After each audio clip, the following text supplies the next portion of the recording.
श्री शिवाय नमस्तुभ्याम, हर हर महादेव, जय महाकाल, जय माता रानी। कैसे हैं आप सभी लोग। देखिए अब आ गया है चैत्र नवरात्रि की नवमी तिथि का दिन और ये वो नवमी है जिसे राम नवमी के भी नाम से जाना जाता है। माता सिद्धिदात्री को ये वाला पूरा दिन समर्पित होता है। अगर आप अपने परिवार की सारी सुख शांति समृद्धि चाहते हैं, परिवार में हमेशा एकता बनी रहे, आपके परिवार का सदैव मान सम्मान बढ़ता रहे, वैभव बढ़ता रहे, आपके घर में कभी भी धन की कमी ना हो, आप जिस कार्य के लिए जाएं वो कार्य आपका सफल हो जाए, तो आज नवमी तिथि के दिन एक उपाय को जरूर कीजिएगा। आपके घर की पूर्व दिशा में ये एक चीज आपको चुपचाप लटका देनी है। एक निश्चित समय पर आपके घर में सदैव खुशहाली बरकरार रहेगी, साथ ही साथ आपके सारे कार्य सिद्ध होंगे। पूज्य गुरु जी की कथा से सुन करके और समझ करके पूरे उपाय को बड़े ही विस्तार से बताऊंगा, परंतु उससे पहले आप सबसे एक छोटी सी प्रार्थना कि जो लोग पहली बार आए हैं चैनल को सब्सक्राइब जरूर कीजिएगा और वीडियो को लाइक करके देवादिदेव महादेव जी का कोई सा भी प्यारा नाम कमेंट बॉक्स में लिखना मत भूलिएगा। साथ ही साथ आदिशक्ति भद्रकाली माता जरूर लिखिएगा। ठीक है, इस पूरे वीडियो के अंदर हम लोग 3 महा उपायों के बारे में बात करेंगे जो कि आपकी अलग अलग कामना पूर्ति के लिए सिद्ध होंगे। तो ध्यान से सुनते चले जाना, समझने की कोशिश करना। और मैं पहले ही कह देता हूं, पहला और जो अंतिम उपाय है तीसरा, वो सबसे ज्यादा महत्वपूर्ण होने वाला है इस नवमी तिथि का। सबसे पहले बात करते हैं पहले वाले उपाय की। देखिए पहला वाला उपाय किन लोगों को करना है ये चीज ध्यान से सुनिएगा। ये वाला जो उपाय है, पूज्य गुरुजी ने कहा कि अगर आप किसी भी कार्य स्थल पर कार्य करते हैं, आप किसी से बात करते हैं, तो आप अगर चाहते हैं कि सभी लोग आपसे आकर्षित हों, आकर्षित मतलब सब लोग आपसे बात करें, है ना, सब लोग आपके बात का महत्व दें, है ना, आपसे बात करना पसंद करें, है ना, जिससे कि क्या होगा ना कि आपके लिए जो वहां का माहौल होगा वो एकदम पॉजिटिव होगा, सकारात्मक होगा। तो लोगों को आकर्षित करने के लिए, अपनी बात मनवाने के लिए इस वाले उपाय को करना है। ध्यान से सुनिएगा कैसे करना है। आपको लेना होगा इस तरीके से पान का पत्ता, लेकिन आपको इस तरीके से पान का पत्ता नहीं चाहिए। कोशिश करना कि अगर आपको पान के पेड़ की ये जो जड़ होती है ना, इस तरीके से पान की जड़ मिल जाए तो बहुत अच्छी बात है। और अगर जड़ मिलना थोड़ा सा मुश्किल हो जाता है ना, तो एक काम कीजिएगा, जो पान के पत्ते आप लोगे ना, तो कुछ पान के पत्ते लेना और जो ऊपर का ये जो डंठल होता है ना, इन डंठल को तोड़ लेना। दोनों में से कुछ भी आप ले सकते हो, लेकिन पूज्य गुरुजी ने कहा अगर पान की जड़ मिल जाती है तो बहुत अच्छी बात है। एक चुटकी थोड़ी सी आपको जड़ चाहिए। इसी के साथ में आपको चाहिए होगा थोड़ा सा केसर, है ना, थोड़ा सा 2 से 4 कलियां केसर की लेना।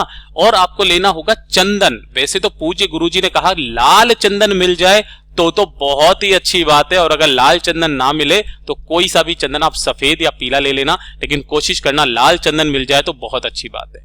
ठीक है ना। अब आपको क्या करना है कि जो आपने इस पान की जड़ ली है, इस जड़ को आपको घिसना है, घिस करके इसका चंदन बना लेना है। अगर जड़ नहीं है तो पान के ऊपर के जो डंठल है उन्हें घिस करके आपको पाउडर बना लेना है, और इसी के अंदर आपको केसर और लाल चंदन ये सब कुछ आपको मिक्स कर लेना है, और मिक्स करके इनका एक सम्मिलित चंदन आपको बनाना है।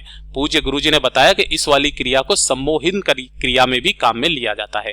ठीक है, तो आपको क्या करना है, इस तरीके से चंदन बना लेना, 1 लोटा शुद्ध जल अपने घर का लेना, पहुंच जाना बाबा के मंदिर शिवलिंग के पास में। जैसे ही आप पहुंचेंगे, उत्तर दिशा नॉर्थ डायरेक्शन की तरफ मुंह करके खड़े हो जाना। ठीक है, शिवलिंग पर जो भी चढ़ा हुआ है ना, उन सभी चीजों को आपको, शिवलिंग को अच्छे से साफ करना है। जो आपने चंदन बनाया है उस पूरे के पूरे चंदन से महादेव जी की शिवलिंग का आपको अभिषेक करना है। पूरे के पूरे इस पर अच्छे से उस चंदन को लगा देना है।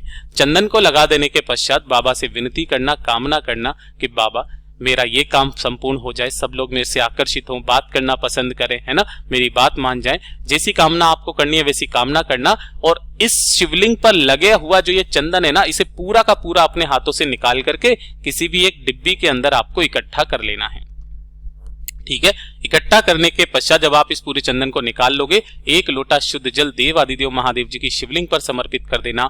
ओम नमः शिवाय, श्री शिवाय नमस्तुभ्यम पंचाक्षरी मंत्र या षडाक्षरी मंत्र का स्मरण करते हुए किनके नाम से करोगे, रंगेश्वर महादेव के नाम से, जो आपके जीवन में रंग भर देंगे, रंगेश्वर महादेव के नाम से समर्पित कर देना।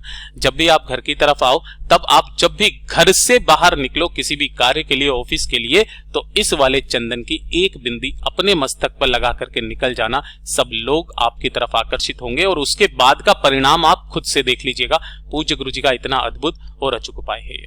ठीक है, तो जरूर कीजिएगा। बात कर लेते हैं दूसरे वाले उपाय की। देखिए दूसरा वाला उपाय किन लोगों के लिए है कि काफी सारे लोगों के कमेंट भी आते हैं, वो कहते हैं कि भैया हम जब भी किसी काम को करते हैं ना, वो काम कभी स्मूथली होता ही नहीं है, कोई ना कोई रुकावट आपके कार्यों में आती ही रहती है, घिस घिस करके आपका कार्य होता है, ठोकर खा खा करके आपका कार्य होता है। तो अगर आपके कार्यों में किसी भी तरीके की रुकावट आ रही है, चाहे किसी भी तरीके का कोई कार्य हो, अदालत से संबंधित, नौकरी से संबंधित, या फिर आपकी कोई फाइल अटकी पड़ी है, कुछ भी अगर आपके कार्य अटक रहे हैं ना, तो एक छोटा सा उपाय आज के दिन कीजिएगा।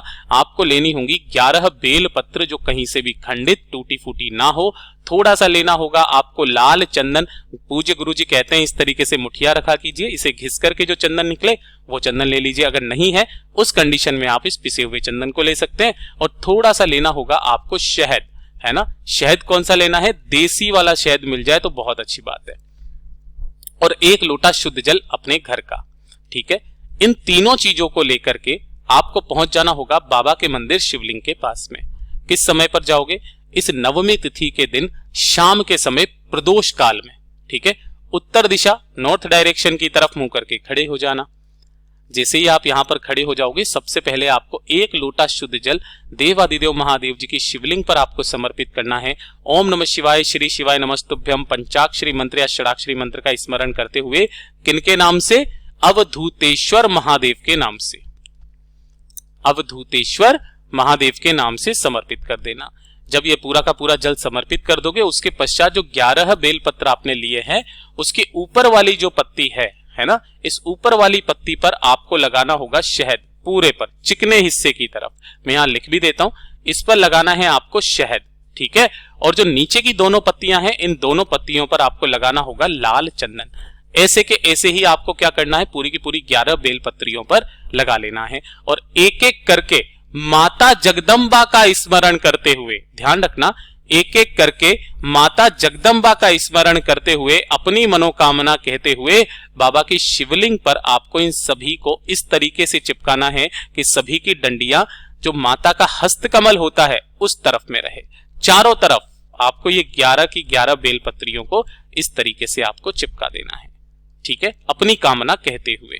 पूज्य गुरुजी ने कहा कि जिस तरीके से इस बेलपत्र से आपने इसका श्रृंगार किया है ना, महादेव आपका श्रृंगार आपका पूरा जीवन संवार करके करेंगे। पूज्य गुरुजी का ये वाला उपाय बहुत ही ज्यादा खास और अद्भुत है, जरूर कीजिएगा। अब बात कर लेते हैं तीसरे वाले उपाय की, जिसके लिए मैंने आपको रोका था कि पहला और तीसरा उपाय आपका बहुत ही ज्यादा खास और विशेष है।